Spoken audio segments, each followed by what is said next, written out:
What's going on, everyone? This is Star. Welcome to the channel. Welcome back if you're returning. So you saw the thumbnail. Today we're talking Eyes Wide Shut. And hopefully nobody from the industry is watching because we're going to get deep into it. We're not going to hold back today. So let's go ahead and get this started, shall we? Enjoy.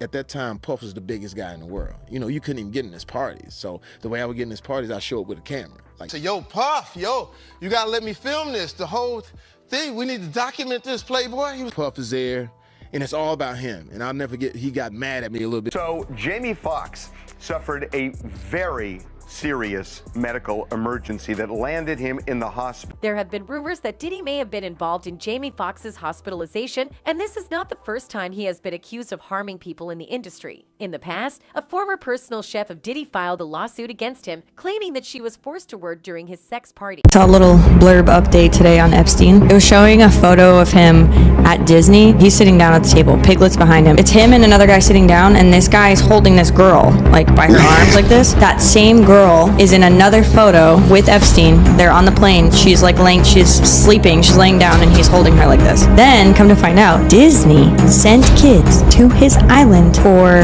snorkeling trips for like 9 years. Snorkeling. Holy shit, and that their cruise ships made stops at his island all the time. Dude. Oh, Disney, you have some explaining to do. You were sending kids to Epstein's island? So how much were the parents paid to sell off their children? This is crazy. So it's a whole chain effect that was going on. That's wild. Listen, some of these parents, they so desperate for fame and money, they'll do anything, including sell off their children. They don't care because they're selfish and they don't give a shit about their kids. It's crazy. So I'm seeing everybody on this app using my Instagram posts to talk about what happened with Doja, so I might as well just come on here and talk about it myself, right? Doja recently had an Eyes Wide Shut themed birthday party for her 27th birthday. Just keep that in mind. And this is how she showed up. And she was naked under. She had underwear, but she was naked under. If you watched Eyes Wide Shut, then you know that the movie is about rituals. So, you know, I'm not trying to get banned. I already have an account warning. And like I said, the movie is about rituals, but it doesn't mention anything about the Illuminati or Freemasons. So I'm confused as to why she would have a 27 Club cake with the all-seeing eye and the Freemason compass. So she's clearly trying to tell us something, right? Liquid Death was also a sponsor at her party. If you're confused about why Liquid Death is important, comment below and I'll make another video on it. Something about this whole movie really felt like the Met Gala to me too. And just a lot of these secret industry events. And as we all know, Doja shaved her head recently. A lot of people are saying it's because she wants to be free and she doesn't want to do her hair. It's an embarrassment ritual, please. And she also did a Black Eye Club ritual. If you don't know what the Black Eye Club is, you can go Google it. I can't really censor myself that much on here. So everything that I would want to say about it, it won't really make sense because I'd have to censor it to keep them in line. There are also panda eyes, which comes from abuse, and it will usually bruise the victim's eyes. So she also asked everybody to share her nudes from her party, and that's another humiliation ritual. A lot of people love to think that it's liberating and it's freedom. It's not. She's not free. Britney's not free. Y'all have a real warped idea of what freedom is. And I mentioned the 27 and Freemason symbolism on her cake because although she was turning 27 years old, I believe that Doja's soul has been trapped and she is now part of the 27 Club. She's no longer here. Like, just like I feel like Little Uzi is no longer here. That is just a vessel that we are seeing. Uzi said that when he turned 27, he was going to sell his soul to Marilyn Manson, which I believe he wholeheartedly did. That is like his Lord and Savior. And the year that he actually turned 27, it came out that his birth certificate was wrong and he was actually 28 or whatever the case was. These people are bots. Selling your soul is real. Doja Cat is very talented. You can listen to 5 songs of Doja Cat and she sounds like 5 different people. It's crazy. That's real talent. But Doja is scaring the hell out of her fans, and I think she does it intentionally. I think she intentionally tries to scare the shit out of people, and I think it's hilarious.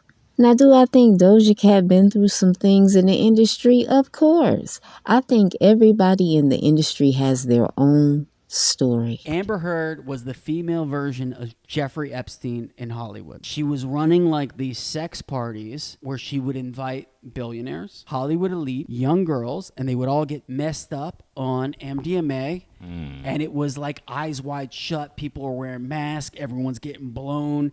And you know what? I believe it. Everyone's wearing masks getting blown. This is what you're saying? Yeah. These are the things that you're saying. That's not what I'm saying. I'm reporting facts. I will say is at one particular party, lots of big names, there was an artist there who said, hey, Lecrae, around 1 a.m., make sure you're not here. You just don't want to be here at 1 in the morning. Now, my pride kicked in like, yo, you don't know me. Like, you know what I'm saying? Like, I can handle myself. Like, I'm not some little church boy who ain't never seen nothing. Like, I'm good. Like, you know what I mean? Like, what you talking about? Well, it's probably 12:30. I'm downstairs. I go downstairs to the studio. I come up out the studio. The music changed. It was like really hard and heavy at first. And then, and on my way upstairs, there's like this couch. And on the couch, I saw a couple of guys really going at it, hard and heavy. Man, and I was like, oh, as I started moving upstairs, I passed them up and I noticed that it wasn't just those two guys, it was more and more people just going at it. But at this particular party, Brandon T came up to me and he said, yo, man, like Satan will steal your soul in this industry, bro. And he was really like, he's like, I love your soul and your spirit and I want you to thrive, Craig. I don't want you to get devoured out here. And I just appreciated that because for him, he was like, he had seen some detriments and some of the dark side of things. And he was like, yo, I want you to be taken care of.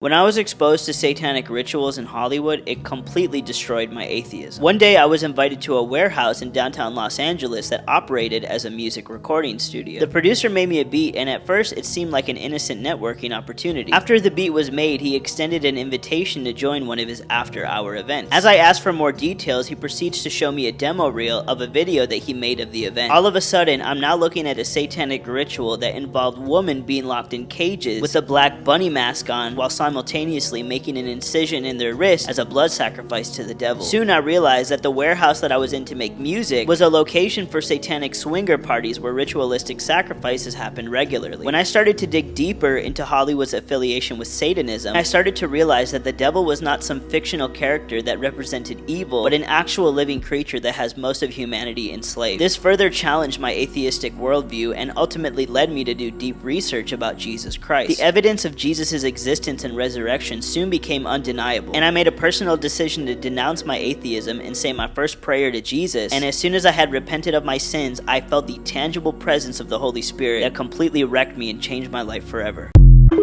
Have you guys seen that young boxer Ryan Garcia?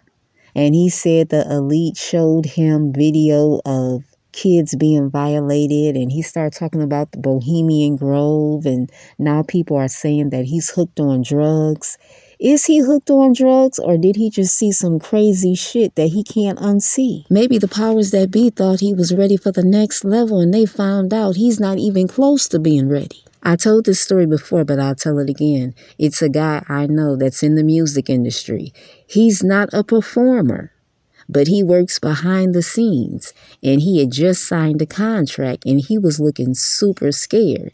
And I asked him who he signed the contract with, and he said Sony.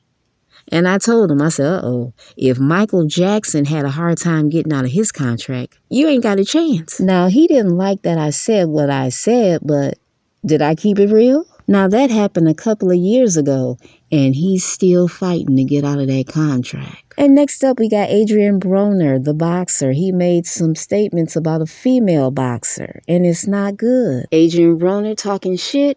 Go ahead and roll the clip. You, Alicia, we really know you. Niggas really know you. Niggas done really ran through you, nigga. Stop it, nigga. Sonny Fredrickson ran through you. Bunny ran through you. Yeah, Robert Easter ran through you, boy. Hold on. Dominic Doughton ran through you. Hold on. Montana Love ran through you, boy. The fuck? We really... He sounds way too emotional over Alicia. He probably tried to hit and she told him no. Can we get a picture of Alicia in a dress? I gotta see her in the dress because he is tripping. I knew she had to be attractive by the way he was acting. Adrian, do you have a crush on Alicia? Just say that. Now, I would never look at this picture and think that she was a boxer, but she is, and I think she's from Detroit. And Broner also claims that he got video of her riding a dick. Alicia, get ready to hit him with revenge corn. And that's if it's true. He could just be trying to ruin her reputation. Adrien Broner has been crazy. I remember when he was flushing $50 bills down the toilet. I bet he wish he could get those days back. When men don't get their way, including the so-called high-value men, they do everything to ruin that woman's reputation. But what they don't understand is they're alerting all the men to who that woman is. I wonder what caused all this, because he is really in his feelings. But guess what? He gave her free promotion. He put her on the map and everybody's watching. And those boxers that she allegedly was sleeping with, if it's true, guess what? She's no longer going to sleep with them. She's now going to get somebody high profile. Men are haters. They are the biggest haters. And look how they hate on women on Instagram. The Instagram baddies, men hate when these attractive women can get with men that have more money than them. 2 men to stay away from: haters and gossipers. They're the worst. If you're a woman and you meet a man and he gossips more than you do, run for the hills. I'm Star. Thanks for coming to the channel. Good night.